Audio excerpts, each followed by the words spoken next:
ढीकल भोरही से बानी रउआ ओही लाटिकल पीछावे पड़ल बानी लेके लोहा ढीकल तनी सा राखी ना सेंसर पिया सटाई ना सलेंसर पिया ढोड़ी में धली कैंसर पिया सटाई ना सलेंसर पिया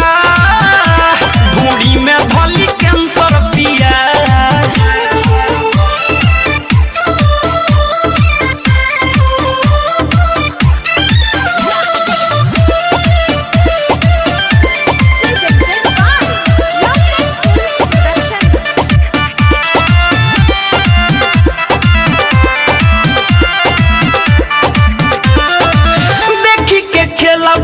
भइल बाबूधी छुई ना हो खोतावे गुदा गुदी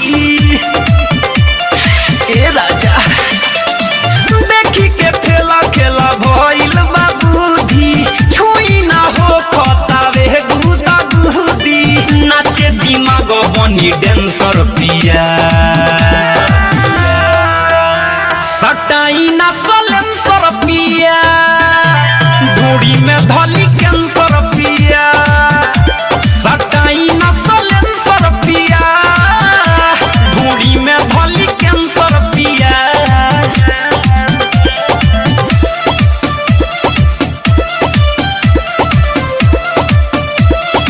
म्यूजिक बाय गौरव रोशन। आप सुन रहे हैं अमित पटेल की आवाज में। लोडो ना सही सलेंसर बच्चा कर लागे मुई बम के दीवाह कर अरे ना जिए देबो